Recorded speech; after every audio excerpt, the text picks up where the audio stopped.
Hi, welcome to the Conversation Shop. Welcome today. I'm here with my very special guest, entrepreneur, socialite, businesswoman, Miss Susan Tucker. Welcome to my show.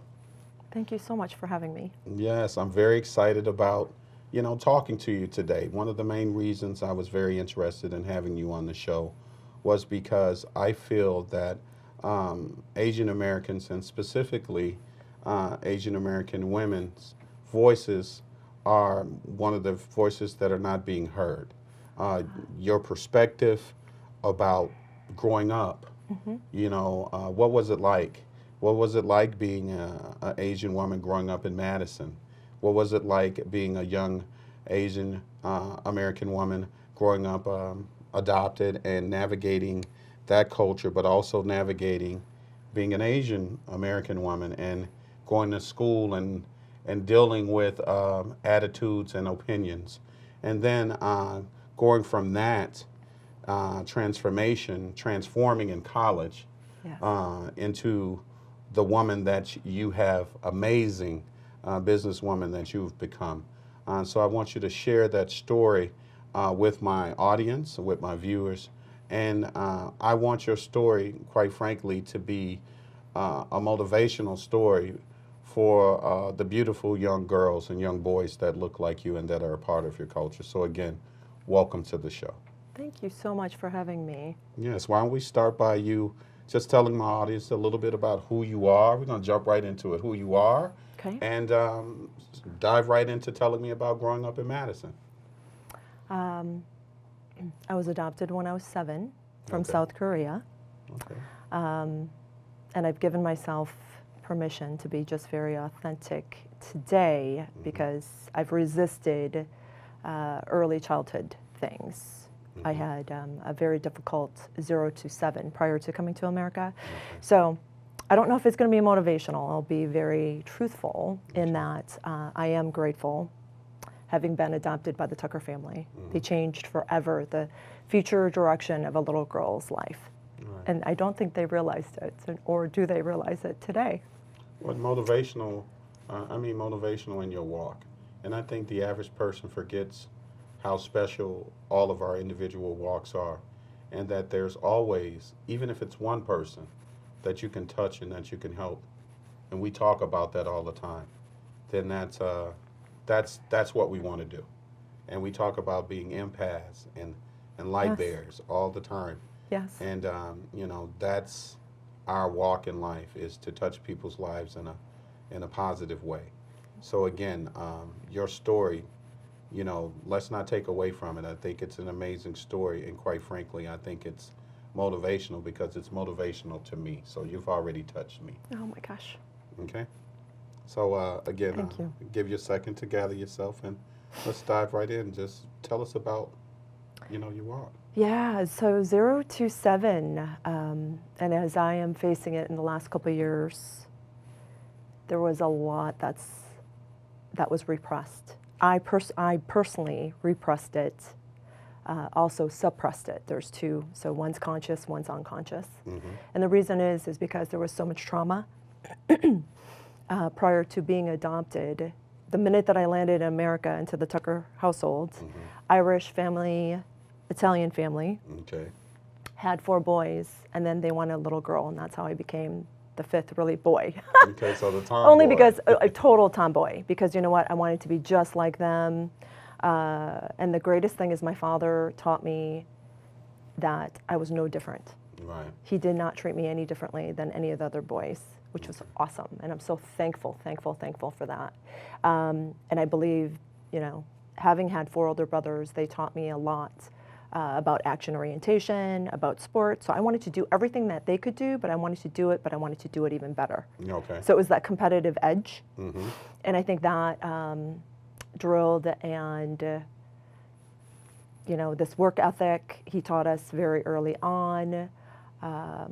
But having the 4 older brothers who were very protective also. So I'm very, very lucky having been adopted into this family that treated me no different than, obviously any of their biological children. No, let me ask you a question. Yes, If you don't mind sharing, of course. I believe in if you don't mind, share with my audience or share with me the trauma, because we talk about some Absolutely. of the things you experienced Yes. prior to getting to that family, because Yeah. those are the things that shape us, the things that we don't want to think about. And those are some of the things for the young ladies that are in similar situations as you Sure. that will make them forget about who they are Sure. and immerse themselves Sure. into the culture and into the family. Not saying that's a bad thing, Right. but sometimes, from what I've heard, Yes. you lose yourself. Yes. And then you later on, as you become older, you have to find yourself again. Absolutely. So, would you Absolutely. mind sharing What that with I us? absolutely, and a lot of it is still repressed, Mm-hmm. but I have been doing some inner work. So when I was very, very young, when I was a baby, I lost my parents. So they're dead. They're I'm long sorry gone. to hear that. A space I don't remember. About 4, I was in a foster family, Okay. and there was sexual abuse in that family, Okay. and a wicked, wicked foster family as well. Okay. That I remember very well. Me too. So even the worst darkness space of my life, which is still difficult for me to go back to, Mm-hmm. there was on the other side. So you know how there's a yin and a yang? Yes, yes, yes. So during the darkest moment of my life, there was also the brightest part of my life. You received a big blessing. It was. God It was blessed you God. and saved you. God presented himself in my life when I was about 5. Mm-hmm. Absolutely. So I know God exists Mm-hmm. because God came to me. Okay. And he came to me in the form of light and comfort and peace Mm-hmm. during an extremely difficult, black, dark, just tumultuous time in my life. I knew at that moment that I would be okay, Mm-hmm. and I just had to get through. The message wasn't like God spoke to me, but it was, get through this time, little one, Mm-hmm. you'll be okay. I got you. So a blink of an eye, about 2 years later, when I was 7 years old, I was adopted into the Tucker family. Now, I will tell you, this is where it gets really emotional for me, because I didn't even know that I did this. Mm-hmm. But the minute that I was adopted, I didn't know who these people were. They were just nice to me. Very unlike what I was used to. Right. You know, really mean, wicked people. Mm-hmm. So I chose to be this perfect child Mm-hmm. out of terror and out of fear, because I needed, To be safe. yeah, You needed to be safe and not discarded. I've been in that space before, so I understand exactly where you're at, what you're talking about. and trust, Mm-hmm. because trust was broken. So, At a very young age. very young. And Oh, people, yeah. And most people don't understand that when you have that trust broken, when you're that young, it's hard to trust anybody else Ever again. ever again, because you've been hurt at your most vulnerable. You've been hurt Yes. at the time when you don't have anyone else, don't have anything. You can just, I call it just being thrown to the wolves. Yep. You're one step, one doorway, one window away from being on the streets alone. And, our biggest fear in life is being alone. But I will say one of our biggest misconceptions, Yes. and I say this out loud to myself, one of Cedric's biggest misconceptions is that he's alone. Right. We're never alone. We're never alone. We're never alone. God is always with us. God is always with us. And there's people that have come into each one of our lives Yes. in our walk where we may not remember, but now that we're older, it was God manifesting his self in our lives, showing us that he's real, to push us forward for you to become who you are today and who you will be tomorrow.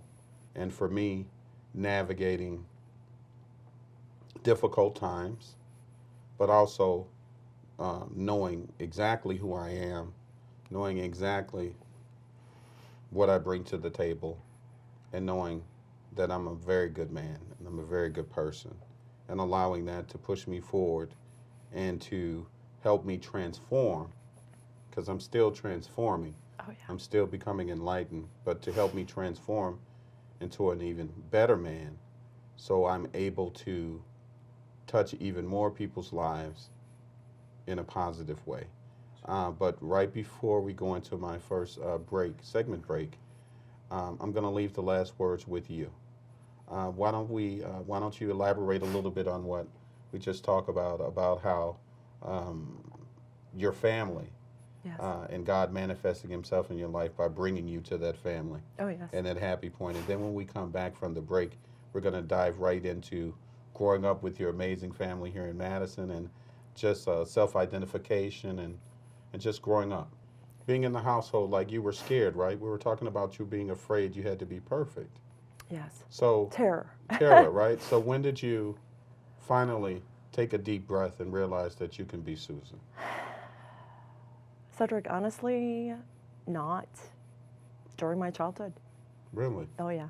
I ran, I think, to be this perfect child, this perfect person, perfect sister, perfect daughter. The need to prove ran my life. It controlled my life up So, until literally I left the household. So that was 11 years later. mhm, I still didn't trust mhm, because that trust was so gone. mhm. So trust has been still something to this day I'm still dealing with. Well, we're going to talk about that in the next segment. We'll be right back on the Conversation Shop.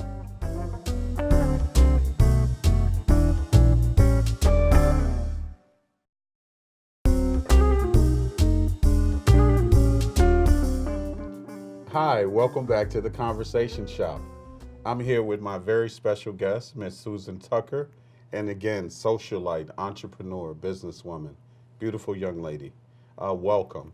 On the last segment, we were talking about your childhood and being adopted and being saved, right, by your adoptive family. And we talked a little bit about trauma. You shared with us, and I thank you, about, Yes. losing your parents and feeling the feeling of kind of lost or of unwanted, and then coming into your new family and feeling like you had to be this perfect child out of fear Yes. because you want them to want you. You want this family. You don't want to be thrown out into the streets. Or back to health. Back to what you considered hell. Yes. And then, lastly, I asked the question about, your early childhood and that transition, and you shared with me that you were kind of still, during that time you were still stuck, that fear was still there. Yes. And when I hear about that, it makes me think about worthiness. And prior to having you go into sharing with us about your family and taking us into childhoods and talking about feeling worthy or not feeling worthy, I want to share with you, I understand that space. And I share with people sometimes, just because you're adopted doesn't mean that other people don't have similar experiences when they're not with their parents Right. for whatever reason. Yes. See, when you are growing up with a grandparent, an aunt, and an uncle, and your parents aren't there, and you're under the impression or things are being said to suggest that those parents didn't want you, don't want you, it puts you in a space of no man's land. It can make you either go 100% to the left bad, it can make you go 100% to the left, in a good space, or it could put you in a space where you don't know who you are, you don't self-identify, you don't know what to identify with, Correct. you don't know how to be a good man, you don't know how not to be, you don't know, you want to feel loved, Right. so you can't even recognize, because you don't know what love is, you can't even recognize when someone is loving you Right. in the way that you should be loved. So that's been my experience. So again, I want you to go into sharing with my audience. Take us from now you're with your family, Yes. and you're moving, they're acclimating you into Madison, into this culture. Right. Tell my audience about, being I don't know if the word indoctrinated is right, but being acclimated Right. into the Madison culture. But also share with us if your culture or your identification as a Asian woman was still maintained. Were you allowed to still be Susan, the beautiful Asian American woman, Right. or did you have to be Susan someone else? Oh, If that interesting. makes any sense. Yes, it does. Interesting question. Okay, so I can tackle that one really well, and that is, it had nothing to do with my parents. Okay. It had everything to do with my inner drive. Mm-hmm. The minute that I landed into the American culture, I wanted nothing to do with Korea. Okay. It was my parents who actually wanted me to speak and continue to take Korean, you know, the food and the culture and dress, all of those things. They wanted to maintain it. I was the one who said, nope, literally cut it off. I said, I'm acclimated, I'm going to be all American, and moved forward. I mean, with a drive and a motivation, like I never wanted to look back. Now I look back on my life and I think to myself, it might have everything to do with the fact because I did face hell early on, and therefore I wanted nothing to do with those memories. Right. So let's repress them, let's suppress them, and let's move forward into a brand new life, a new chance, a new opportunity. But it wasn't exactly an easy journey. Here's why. I went to a all-white Catholic school, and Catholic school. it was a Catholic school. Yes, should You be know about those Catholic Christian, schools. should be, you know, good. I know all about those. Oh boy! And being one of the only non-white children, profusely bullied, picked on, told I was different. So immediately, I'm an outcast. But yet, Talk me, about that story. I don't want you to. Yeah. I don't want to move past Too that fast? quickly. Okay. Because there's young girls that look like you that are going through that now. I'm sure So they are. let's talk about some Yeah. of the things that you heard and some of the things that you were experiencing. Yeah. But I want to know how you Yeah. navigated past it. Yeah. And even if you did navigate past it at that time, share with them how you dealt with it. Because sometimes it takes kids to a very, very, Yeah. very bad place. Oh, it certainly can, and it did for many, many years for me. I mean, I can't remember how many times I came home and crying, you know, crying, and not understanding why kids were picking on me, and went to my mom, and of course, her being a white mom, you know, she did her best, but I don't think she had probably the right tools to perhaps help me Toolkit. through it. So I stopped talking about it. So I literally built up walls and no longer then went to my mother or my brothers for that matter. So I think at an early stage in my life, I decided I was going to protect myself. And the Okay. only way I was going to be able to do that was to build walls. And I've done that continuously the rest of my life, which is not a good thing, To protect yourself, right? to protect myself.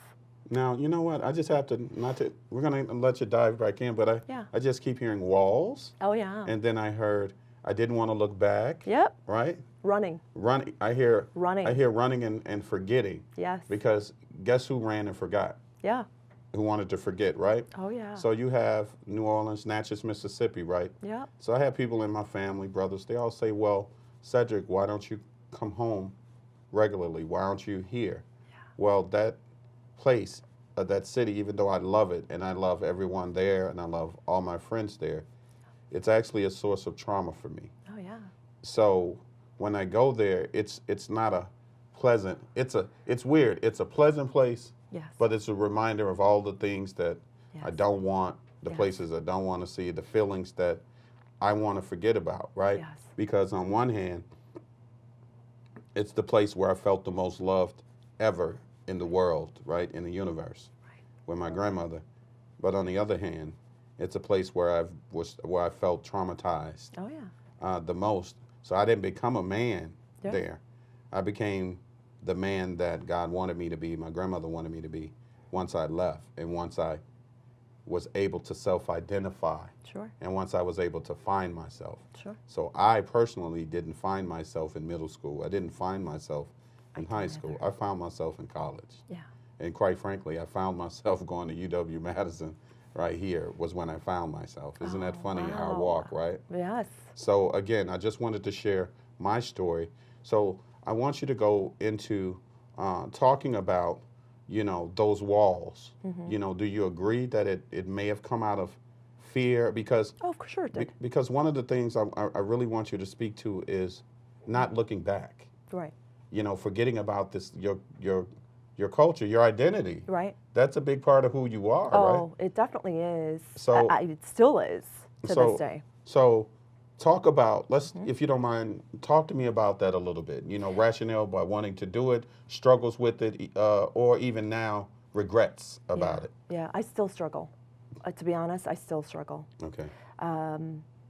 And I look back, and I have been able to go back to that space of early childhood where I am able to go and forgive those that may have bullied. Because even back then, I knew I had the compassion for them as tortured souls.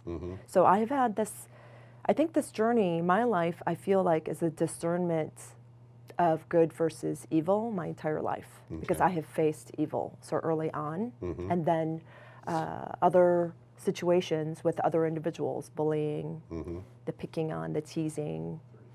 How did it make you feel? Oh, terrible. Terrible, I you mean, know. you know, terrible. But am I grateful in some ways now for those experiences? I am, because I think to myself, having been bullied and seeing people being bullied today, I see it for what it is, and I can see that it's a power play. I can see it's individuals who are manipulating. It's really interesting space and time for me, looking back on my life, to be able to make sense of my life today and to see the good versus the evil going on in the world. It's a spiritual battle. It's as simple as that today. I don't call it labels. I don't see it as right, left. I don't see it as man, woman. I don't see it as color, because it's not really any of those things. I see it as a good versus bad, and I've had all levels of it to a certain degree, even in business. You know, I can go into that where I've put myself into situations where you should be able to trust somebody by shaking their hand. Here we are. Yes. You're going to do what you're going to do. I'm going to do what I'm going to do, and we should be able to trust each other from a handshake. Right. But there are individuals who go into contracts and can't even fulfill those promises, even on contracts. Well, You know, so and I've placed myself into situations where I really got burned again and again, but it goes back. back to trust. We're It still goes coming back to trust. And I trust individuals that I probably shouldn't, but it's because of the original violation. But are you trusting people who remind you or look like the people who saved you? And are you not trusting the people or the things that remind you of the trauma? So the real quick Yeah. before we go into the next Yes. break, I want to talk about you growing up, and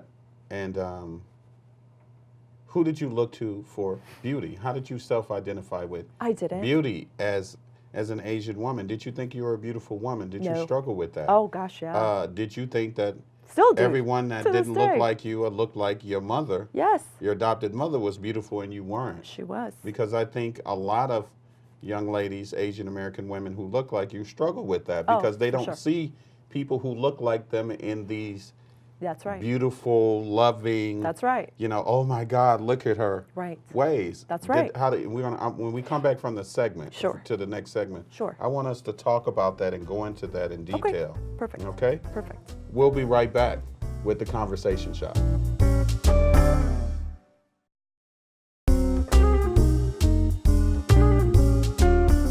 Hi, welcome back to the Conversation Shop. I'm here with my very special guest, Miss Susan Tucker. Susan, let's dive right back into the conversation. Right now, I would love to talk about when you were growing up and you were in school. You know, being familiar with Madison, when I went to school here and came here, there wasn't a lot of African Americans here Right. at all. I remember pulling up going, you know, coming from the South going, where are all the people that look like me, right? Oh, yeah. So with you going to school here, you know, we talk about self-identification, ideas of beauty, right? Right. You know, do we think we're attractive? Do we think, you know, we're worthy? Do we think we're athletic? You know, Yes. who do we identify as beautiful to compare ourselves to, right? So I want you to talk about that because one of the reasons it's interesting, I want to dive into that is because I think a lot of biracial, multi-ethnic girls, Asian young ladies and even Asian men, when they look out into the world, especially in America, they don't see images of them being called beautiful Right. or being presented in a way other than you being smart. So, I mean, let's be honest about that. So, being smart becomes the way that you self-identify and you get your value. So, I want you to talk about navigating, wanting to associate yourselves with all these things because you are a beautiful, smart, intelligent woman, but also beautiful, smart, intelligent Asian American woman as well. Let me start there, but let's dive right into that conversation. Okay. Boy, that's a tough question because I don't know a woman alive that doesn't deal with self-esteem issues. I think our culture generally, I think That's what they put out saying what's perfect, which it is really unattainable. is. Yeah, that's absolutely right. And there is no perfect. Thank you. And There's no since my fear of needing to be perfect since I was young, I know that one well. And to attain that, that can waste a lot of energy. So my self-identification as I was young, of course, there were no role models that looked like me. Did you look for them? I did, but Wonder Woman, she didn't look anything like me, right? But she had the black hair, though, Charlie, right? that's right. Charlie's Angels. So I think I did have a difficult time finding role models that looked like me, but and I probably struggled like perhaps some others with self-esteem. But I also realized there weren't a whole lot of other girls that were stuck between really two cultures. Okay. You know, so having been raised in an Irish Italian family, but looking Asian, yeah, I've lived a dichotomous life. I mean, Let me ask you, when yeah. did you realize you didn't look like your family? well, immediately. So when you came through the door? Oh, Did you absolutely. immediately Immediately. go, okay, I'm Who different. are these people, And I'm different. and how do I fit in, I'm different. and even this is your new family, Susan. Well, what does family mean to me? I had a family in Korea that were really wicked. So having to learn how to trust people and called family took me a long time. So having grown up in the family, however, for so many years, I realized there were good people, really good people. I wanted to be just like them, but I was never going to look like them, and I knew that. I had some self-esteem issues probably from that, but And how did you navigate that, though? Let's give the young girls that are in the audience who look like you some tools to navigate these, if you can. Oh, I don't even know if I can, Cedric, today. And I think Well, from what you've learned now, you're yeah. here now. Right, right. So, Susan, looking back Okay. at the young Susan, what would you say to her? Because okay. I know you mentor young ladies. I do. So, what would you say to the young Susan? You know, I do my best to not get into the whole, you know, superficial part about being superficial, and I've always condoned, you know, education. I've condoned reading. I've condoned, you know, finding your passion in life. Not so much looks, because again, that's really a judgment call, and beauty is in the eye of the beholder. I value compassion. I have always valued kindness. So that's how I think self-identified, is I co-created myself to be who I think I really was, and that was a good-hearted, you know, somebody who had inner beauty, who wanted to share light with the world as you have, you know, by being a good human being, but not judging. And I do my best not to label people. I do my best to, if you're not a good person, usually you can find that out, and quickly you kind of want to get away from them, right? The law of association, quickly. But going back, and if I could mentor girls, I tell them, get into sports.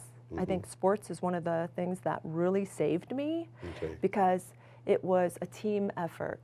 And, you know, in success in life, you have to have a team. And if you don't have a team to trust, you have really nothing. So over my entrepreneurial past, I have had different, you know, spaces of teams, or as a manager, having your team, and having them on your shifts when I was, managing restaurants downtown Minneapolis, to being an entrepreneur and relying on your team to become successful. Those are all things that I got from when I was young. I want you to hold on to that a little bit. Absolutely. But I want to backtrack just a little bit. Sure. I want you to talk about, if you can, when did you realize you were the amazing person that you are now? When did you finally say, you know what, I'm smart, I'm intelligent, I can do anything that I want to do, I can walk in a room and it'll light up when I hit the room? When did you, because you may not verbalize that, but I will say this out loud to you. Anyone that watches you, have had the privilege of being around you, that's exactly what you do.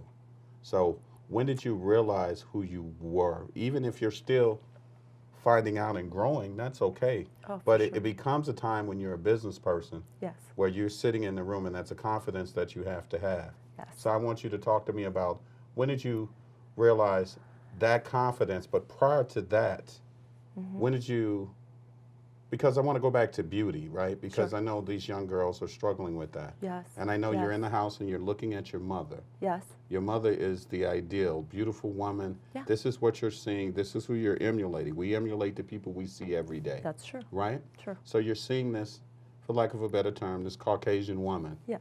right? And you are looking in the mirror and going, I'm an Asian woman. I'm never going to look like that, right? That's I'm never right. going to look like her. That's right. So when did you realize, and it's okay to say I haven't realized that, but Yeah. when did you realize that in your own space, you're beautiful? And for my audience, I want to say to all the young women out there, always remember that in your own space, you're beautiful. That's right. I've never tried to, in my walk, tried to be like anyone else, ever. I've always wanted to be the best Cedric I can be. I wanted, if I was aloof, I get called aloof all the time. Yeah. But I had to realize that that's a compliment, Yes. because we don't walk the beaten path. We don't walk the path that the sheep walk. Right. And I don't mean to insult anyone, but most people follow. Masses. You're right. That's not the space that I'm in. That's right. And I've been blessed to think individually. Right. So again, share with me your realization, Sure. lack of realization, but Sure. just this beauty thing and comparing that to your mom. Oh, okay. If I had to compare it to my mom, she's a strong, beautiful Irish woman. I think if anything, I might have some of her luck. Okay. But she's passed down her strength. When it comes to beauty, I think, like I said, I think I'm still struggling. Talk to me about that struggle, because these young women are struggling with it. Do you mind Yeah. No, sharing not that? at all. I mean, I can even say it's, I'm getting to a point where I feel like I'm getting a stronger voice, but I still feel like that's still a journey for me. So you still can't see yourself? I think it's No, amazing to share. I don't. Let's talk about that, because I see you. And, but I can share with you as well. I can't see myself. So when you compliment, or you Yes. say, we have conversations and you say great things to me and about me, right? Yeah, I receive that all day, yeah, but I don't realize the self-realization. I don't realize that about myself. sure. So I want you to, I say that to you to share Yeah. with you that you're not alone. Right. But I want to talk about that. Tell me, why is it hard for you to see yourself? You know, I have, I think of myself as I've grown up being this unique person. I think everyone's unique, but I think I almost feel like I've taken on this life from God as a journey of strength. Okay. So from everything that happened from 0 to 7, to the bullying in Catholic school, to the teasing in, middle school, all the way up to feeling alone when I went to the UW-Madison, because obviously, as a person of color, Yes. I think I was less than like 4% of the entire population of the UW, and that was when I felt really alone. I was like, wait a second, this is my hometown, and yet I went to the UW and I felt really tiny, like people were looking at me like I was off the boat from China or something, Yeah, it was the less. judgment. Yeah, we got that, because it was less than 3% of us Something on campus. like so that. anytime they saw a black man on campus, Yes. You're Yes. an athlete. You just couldn't Or- be going to school. That's right. Because you got into the school. Oh, yeah. Other than you being an athlete. I mean, Oh, yeah. literally navigating that. Absolutely. And I had a lot of people who didn't think that I spoke English, you know? So it's really funny the generalizations people make. And I think having gone through my entire life with people judging me from the minute I came to America, I said, don't do it, Susan. Do your best not to judge others and their journey. Love from a space of kindness, compassion. Do not judge, do not label. But there's one label, and that's, I'm still learning this spiritual battle between good versus bad. And that's really the only judgment I've got. Right. Well, And the quicker I can learn, if somebody is not a good person, you know, at heart, the quicker I am to just move on. And I'm a have to. helper. I'm a helper of the world too. And now I'm very selective as to the people that I choose to help. Right. You know, but I've been there, and we can talk about that too. That's a different segment. Yeah, we'll go into that on the next segment. We'll Sure. talk about the healing. Yes. We're going to a little bit about in college Yes. and, you know, you becoming an entrepreneur, and then we'll talk about the Yeah. healing Yeah. that you've done. But I also want to, and just take a quick, you know, a couple seconds to share with the audience, what would you say to, I want you to leave all young girls, but the young Asian women that look like you with words of wisdom as they move forward. And say it boy. towards me, say it to me. What would Yeah. you say to them? Because to me, you're a role model. You're someone that they can look up to, that they're gonna look up to. Absolutely. So again, I wanna make sure where I have you, Yes. well, I'm blessed to have you on the show, that we're leaving those young women Yes. with words of wisdom. If you can just say out loud that they're beautiful, that they're Oh, strong, they that they're are smart, beautiful. that they're intelligent. I wanna make sure Yes. that we're saying that to those young girls. Absolutely. They are beautiful. Hmm. And they do have a voice. And every woman's journey of strength, you know, embrace it. Embrace those dark moments. Because, you know, getting past the breakdowns, you'll have amazing breakthroughs. You'll have those aha moments, you know, of strength. Well, I want to thank you for that. Guys, we'll be right back on The Conversation Shop.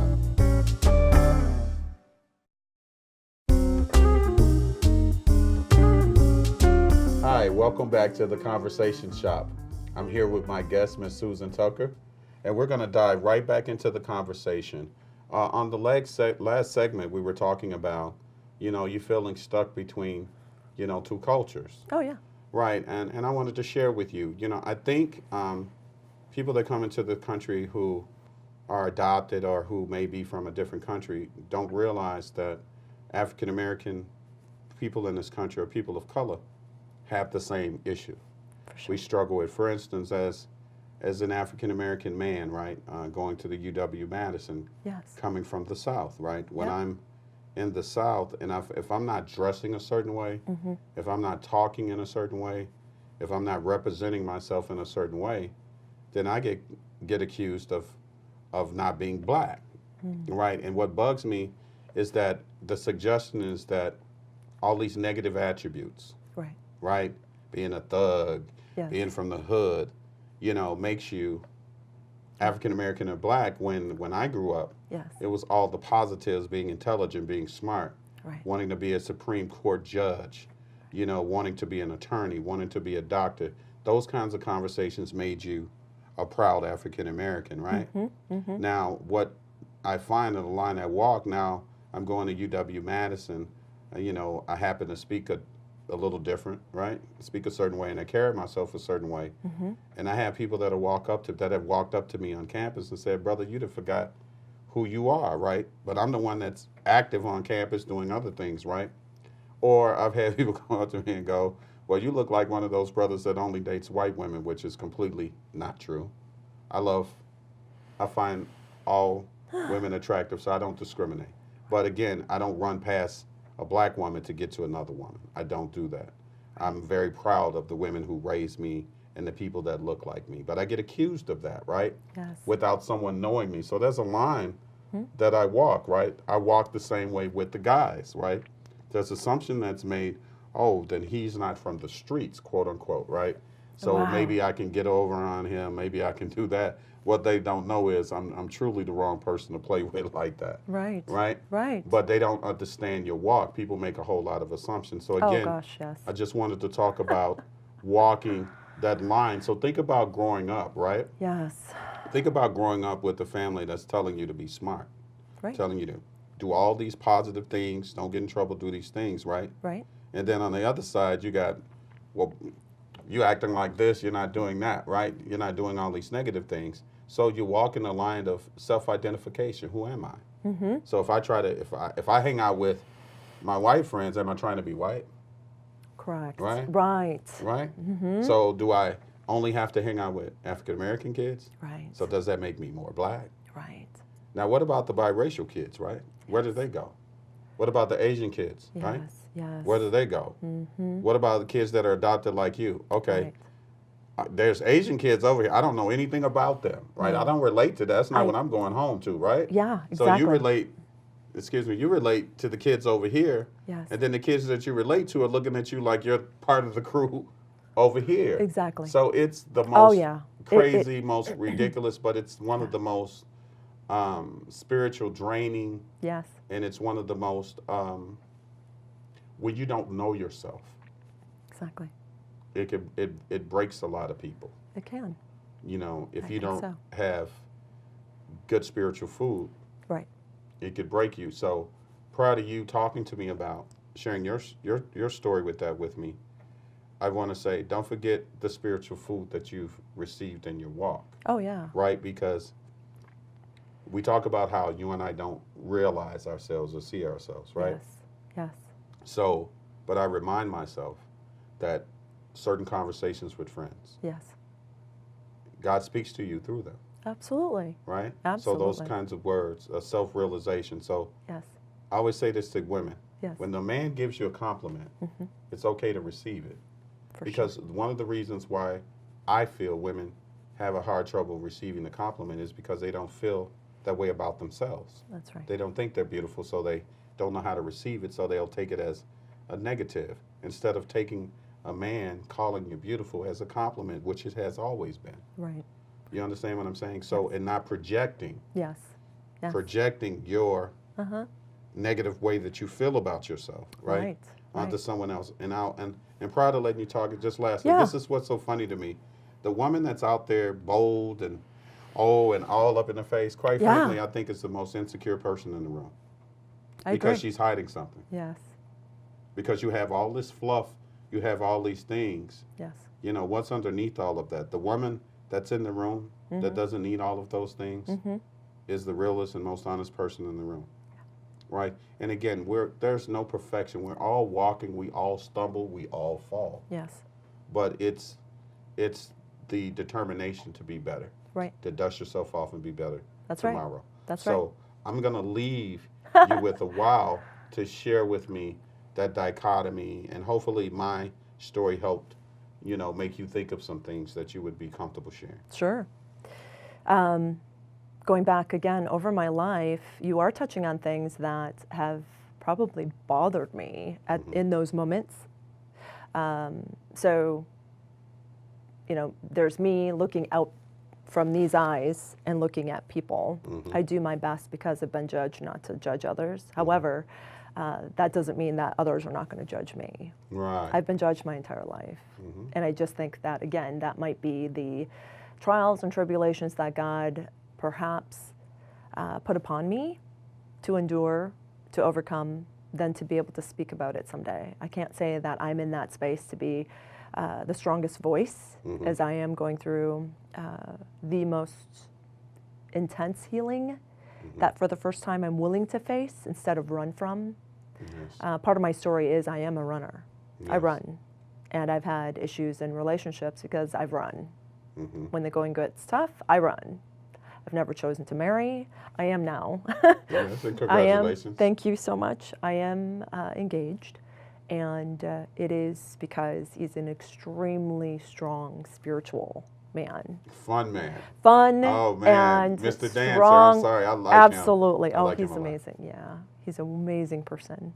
And I didn't think I was ever going to get married because I knew I had issues to deal with because of my struggles between two cultures. Again, somebody having been judged my entire life, I look at the world in a different way because of that.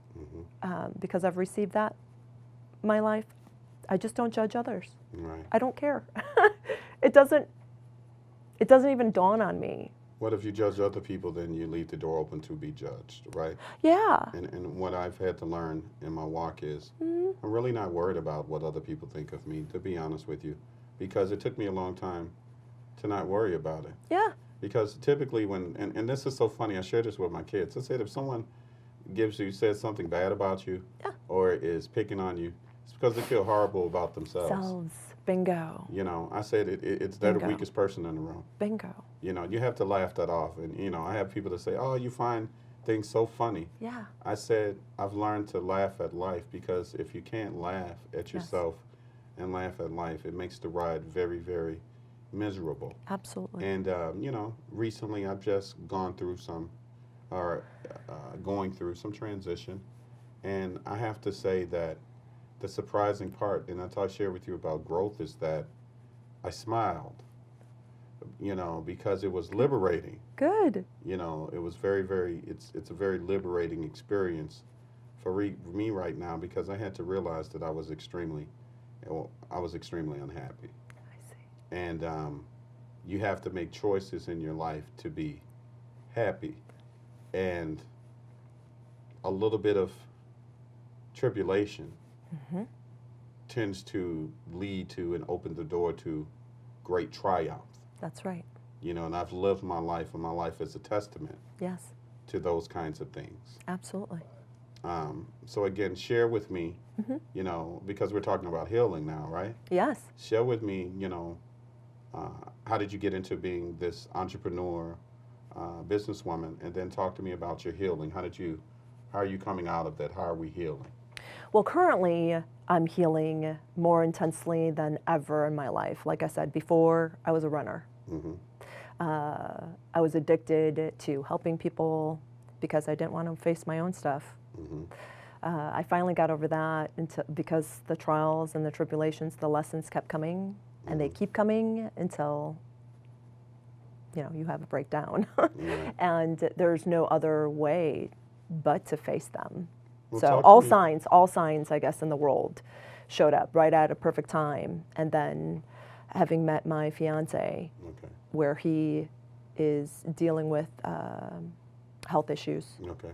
But, you know, it's really interesting because, again, I can bring up God, and I believe God brought us into each other's life, and we've crossed paths at a time where he was broken in terms of health, and I dealt with health and my issues so many years ago. So I'm more on a preventative path. Veganism, energy foods, you know where I'm Yeah. at. It heals the body. You and I can definitely, you know, talk about that world. But he also found me at a time I was extremely broken emotionally, and that is based on a lot of the things that I told you about. Okay. Yeah. So. Well, talk to me about that a little. I mean, just not in detail, but just different aspects, because I want to talk about your growth. Yeah. Well, truthfully, I think I knew I was very different early on. Probably 19, I started to get into personal development and really past getting into really college. You know, you go down the path of what you think that you should do. But I always thought that personal development was really the world that I'm, you know, intrigued by. So I chose to jump into that world. I think I've been in that world ever since, and have taken a lot of action in that world only to help me find myself even today. So helping people heal Yes. in order to heal yourself, I think that's a great way to be. I have. But finally I got to a point where I said, stop helping others. The signs kept saying, you know, help yourself, work on you, work on you. So I had to really face my codependency of, you know, really being addicted to helping other people because I was not willing to face my stuff. So I'm at a point where I am overcoming a lot getting some help with PTSD. Right, post-traumatic. We all Absolutely. are traumatized. Oh, Oh my my God. gosh. And I encourage people, there are more individuals walking on this planet that have PTSD and they don't even realize it. Mm-hmm. And they suffer from anxiety and they suffer from, depression. And I'm one of those anti-big pharma people. Right. So I've been clean of any type of pharmaceutical drugs for over 2 decades. And a extremely It's in the meat. preventative. Don't forget. If Oh, you're it's eating the in meat, everything. It's It's in the in meat. everything. Oh my Right. gosh. And, the dumbing down Mm-hmm. of us, no way. I don't want to be controlled. I know what it's like to feel like fear has controlled me, Right. that I don't want to be in that. So I want to free my mind and my body from, all the issues that I see people going through, health issues. There's prescription drugs. Oh my gosh, there's so much addiction, and so I've been on this path of healing for quite some time, but the Okay. most intensely in the last 2, and I'm not sure when I'm going to get on the other side of it, That's okay. but it's coming. But it's The growth. journey, it It's is, growth. and I'm just glad that I've started the journey Okay. even a couple of years ago, and getting the voice that I never had. Well, what I'd like you to do is, you know, share with my audience or leave Yeah. again. I want to not forget about the young ladies out here Yes. because again, I think you're an amazing businesswoman, amazing woman in general. Can you leave a message or speak directly to these young girls and leave them again with some words of wisdom? I mean, I'm very thankful to have you as a guest on the show, but again, I want to leave them with things to think about and lead them with some words to empower them. Oh, absolutely.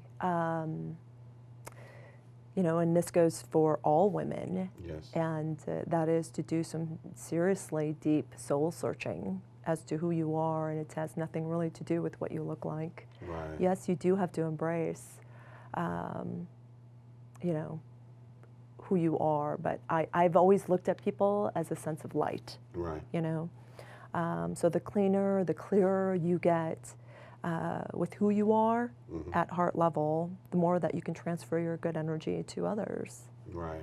you know.